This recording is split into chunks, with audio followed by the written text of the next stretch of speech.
je profite d'un événement très rare en République tchèque, c'est ça. C'est le soleil, l'hiver. On devrait avoir un week-end, un week-end prolongé ensoleillé. Donc j'en profite pour continuer à vous faire découvrir la région de la Bohême du Sud. Et une des particularités de cette région, c'est qu'il y a beaucoup de châteaux. Alors évidemment, en hiver, les châteaux sont fermés. Donc on ne verrait pas l'intérieur. Mais même de l'extérieur, ça vaut la peine de faire des balades autour. Donc c'est ce qu'on va faire pour l'intérieur. Si vous venez visiter à partir du mois d'avril, la République tchèque, normalement en général ils sont ouverts. Mais ça vaut pas la peine de tous les visiter à l'intérieur parce qu'ils se ressemblent tous. Les collections sont toujours, vous avez toujours le même type de collection, la collection d'armes, la grande galerie de portraits, des seigneurs, les chambres, etc. Enfin, en gros, vous voyez toujours à peu près la même chose, donc ça suffit d'en choisir un. On va commencer par Červená Hrota. C'est un château sur une île, sur l'île d'un étang, qui a la particularité d'être rouge et en fait qui est beau surtout à l'extérieur plus qu'à l'intérieur. L'avantage aussi de visiter les châteaux l'hiver, même si on ne peut pas visiter l'intérieur, c'est qu'il y a normalement personne, il n'y a pas beaucoup de monde. Les parkings devraient être gratuits, j'espère que je vais pouvoir, bon, même si je dois payer, peu importe, mais normalement ça devrait être gratuit. Et surtout, j'espère que je vais pouvoir y passer le reste de la journée et même peut-être la nuit. Comme ça, je visite et je vais filmer les environs du château. Et puis après, je pourrai profiter du soleil et donc de l'électricité, puisque c'est le problème principal pour travailler avec un ordinateur dans un véhicule aménagé l'hiver, sans électricité, sans les panneaux solaires ou sans être branché sur du 230, c'est pas possible. Vous êtes dépendant de la durée de la batterie de l'ordinateur. Donc je vais essayer de rester là pour la journée, pour la nuit, puis demain on visitera un autre château.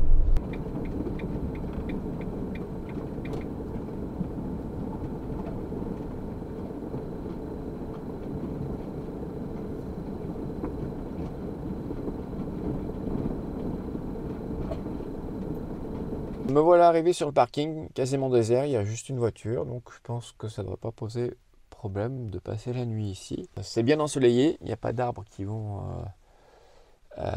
me faire de l'ombre sur les panneaux solaires, et je suis juste en face du château que je vais vous montrer tout de suite. Je me trouve juste devant l'entrée du château, évidemment avec une barrière. Le château est fermé, donc je ne pourrai pas plus m'approcher. Donc on va faire le tour de l'étang qui malheureusement est asséché, mais on verra le château de l'autre côté. Là vous voyez le château derrière moi, mais vous voyez aussi l'étang en fait qui est plus qu'une petite rivière.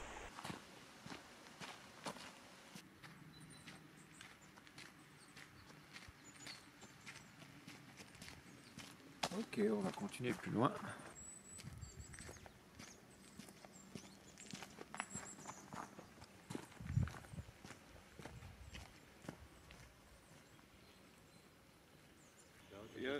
Jako kamera.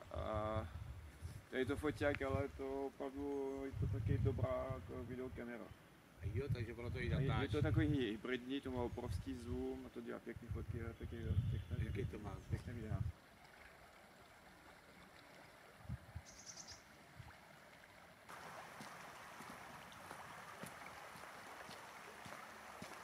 En fait, il y a un pont qui traverse la rivière, donc je vais pouvoir traverser.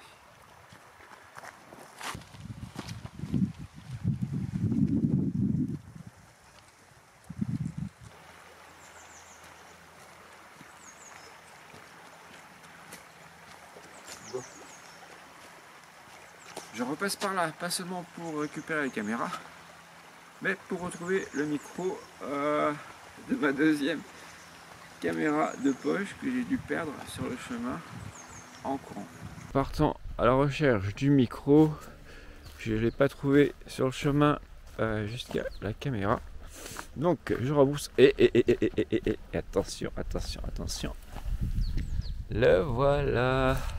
J'en dirai plus un jour sur ce micro et sur cette caméra. Je vous ai montré les plus belles faces du château. Et comme de l'autre côté, si je passe le pont, c'est à l'ombre, le chemin est à l'ombre, et que moi, ce dont j'ai besoin en ce moment, c'est du soleil. Je rebrousse chemin, je reprends le même chemin ensoleillé. Et oui, mais voilà de retour sur ce parking quasiment désert de Giovanna-Rota, comme vous pouvez le voir autour de moi. Bon, je vous rappelle qu'on est en février, évidemment, l'été c'est archi plein, donc je ne sais même pas si c'est possible de passer la nuit ici. En tout cas là, je pense qu'il n'y a, comme il n'y a personne et c'est gratuit, ça ne posera aucun problème et c'est plat, donc tout est parfait. Vous vous demandez peut-être pourquoi, parce qu'il est midi et demi, pourquoi je ne profite pas plus de ce beau soleil si rare ici en République tchèque pendant l'hiver pour faire une belle promenade dans la forêt alors que j'ai vraiment tant besoin de ce soleil? Eh bien c'est parce que j'ai du travail. Et oui, j'ai une traduction à terminer avant de partir. De partir où? Eh bien dans une semaine. Je vais me lancer dans un road trip de 3 ou 4 semaines où ouais, je laisse un peu de suspense, mais il est clair qu'il y aura beaucoup de soleil. Je suis condamné à travailler maintenant, à ne pas pouvoir profiter complètement de cette journée, mais le week-end, je vais faire d'autres visites ce week-end. Et le plus important, ça sera mon départ la semaine prochaine, direction le sud. C'est le matin et comme souvent, notamment l'hiver, avant de partir, voilà ce qui m'attend. C'est quasiment du gel, mais heureusement il y a une belle invention.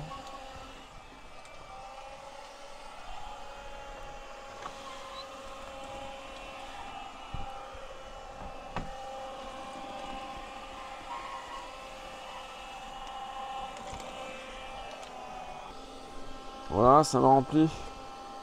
Voilà le réservoir. Oh. Alors voilà, je profite d'être sur ce parking désert après avoir pris mon petit déjeuner pour vérifier la pression des pneus, ce que j'ai pas fait depuis que j'ai acheté le véhicule, c'est-à-dire depuis le mois de novembre. Ça fait 3 mois. Et comme je vais bientôt partir pour faire 3000 km, je pense que c'est le moment de vérifier. J'ai acheté un truc portable, je l'ai déjà utilisé une fois pour quand il faisait vraiment très froid dehors pour vidanger le réservoir d'eau. J'ai envoyé de l'air dans le circuit pour enlever vraiment toute l'eau. Ça a marché, c'est un appareil, un compresseur tout simple, je crois qu'à 15 ampères. Alors, je ne sais pas combien de temps ça va prendre. Le seul souci, c'est que évidemment le câble est un peu juste. Là, il est branché sur l'allume-cigare de devant. C'est clair que je pense pas pouvoir aller au pneu arrière. Je vais devoir me brancher sur la prise allume-cigare qu'il y a tout en haut au-dessus du lit, je pense. La pression, d'après le manuel Fiat, c'est 4,5 à l'avant et 5 à l'arrière. C'est un Fiat Ducato Maxi, mais j'imagine que c'est pour les autres pareil. Ça dépend aussi de la taille des pneus. Il y a plusieurs types de pression. On va voir à combien je suis et s'il faut en rajouter ou pas.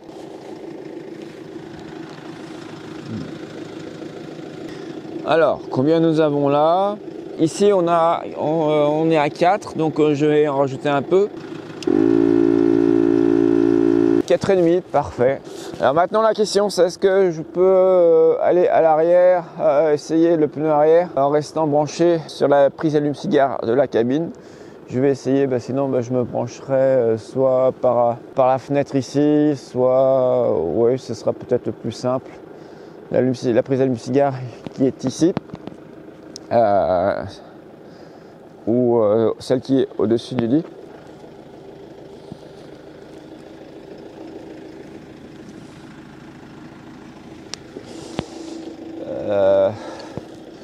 Je le sens pas. Je le sens pas. Pourtant, on n'est pas loin. Je suis pas loin, mais je le sens pas le truc. Je suis un peu loin, donc je vais changer de prise. Je pense que je vais me brancher sur cette fenêtre. Je l'ai branché sur la prise qui est juste en dessous ici.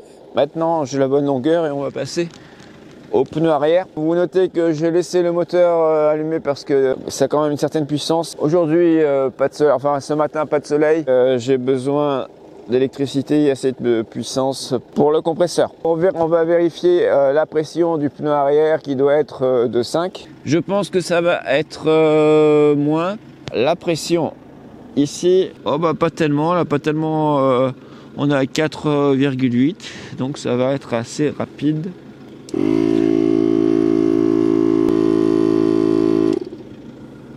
Bilan, en 3 mois, la pression n'a pas beaucoup baissé. 15 ampères, je pense que pour ce type de véhicule, c'est vraiment le minimum parce que on est passé de 4,8 à 5, ça a pris quand même un certain temps et à partir de 5, il avait quand même du mal. Donc si vous avez un plus gros véhicule avec une pression encore plus importante que 5, je vous conseille de prendre un appareil plus puissant. Mais pour ça, ça va juste. Maintenant, je vais passer à l'autre côté. Je pense que le résultat sera le même. Un petit changement de programme parce que après cette belle journée ensoleillée passée au château de Cernaia-Lorota, je comptais enchaîner les jours suivants avec d'autres châteaux.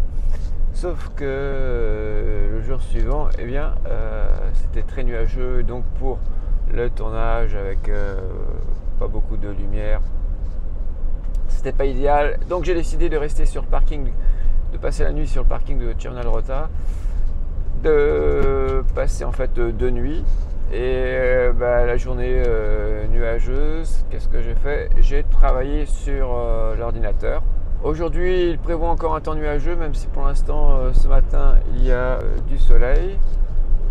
Je ne sais pas si je dois me fier aux prévisions météo, mais je pense plutôt que oui. Ce que je vais faire, je vais changer mes plans et je vais aller faire des courses d'abord parce qu'il commence à me manquer des petites choses.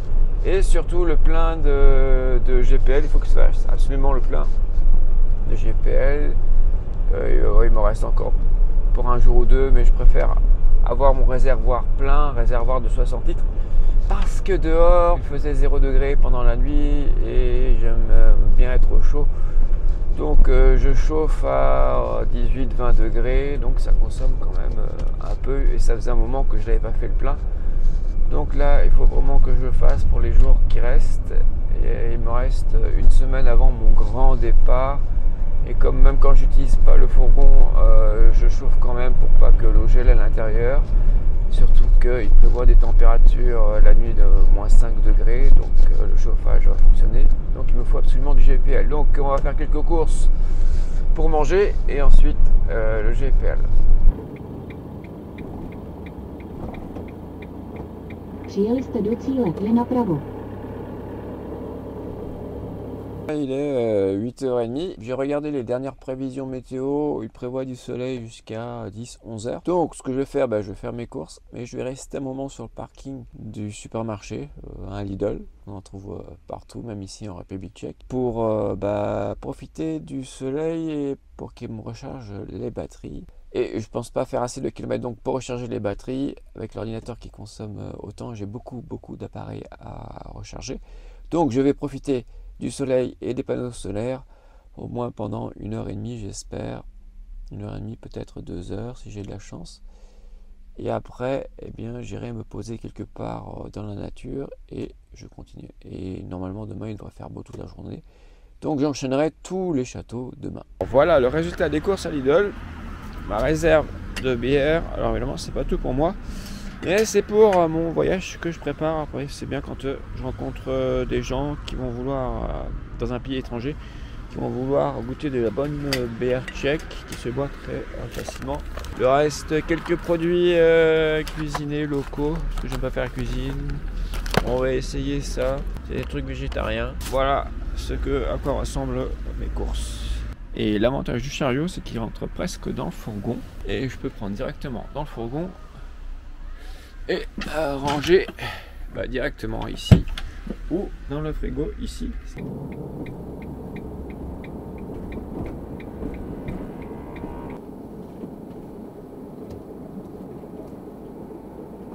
Alors après les courses, c'est le plein de GPL que je vais faire. J'aime pas trop faire ça. Le réservoir, en fait, il est à l'intérieur, il est à l'arrière du véhicule.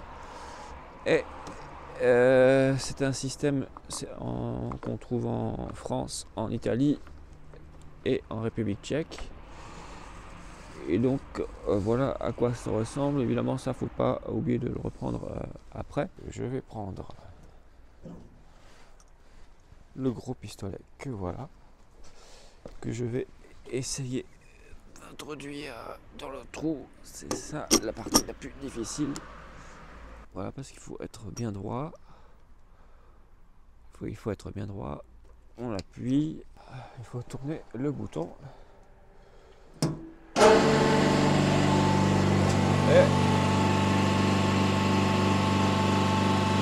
Et ça se remplit comme vous entendez. Alors comment je sais qu'il est plein? Eh bien parce que ça fait un spunk. Sur certaines pompes il faut tenir le bouton appuyé, mais pas sur celle-là. Normalement il était plein à un tiers. Alors si... Ah voilà, j'arrête. J'arrête et je vais enlever, retirer le pistolet.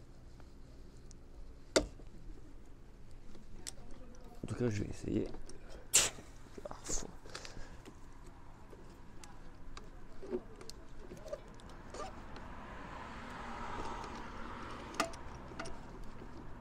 Bon, je pose la caméra.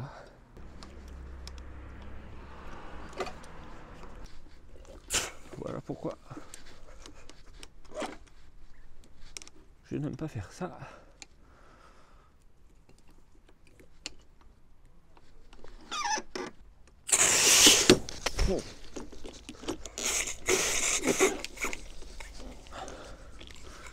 Et j'en prends plein la gueule.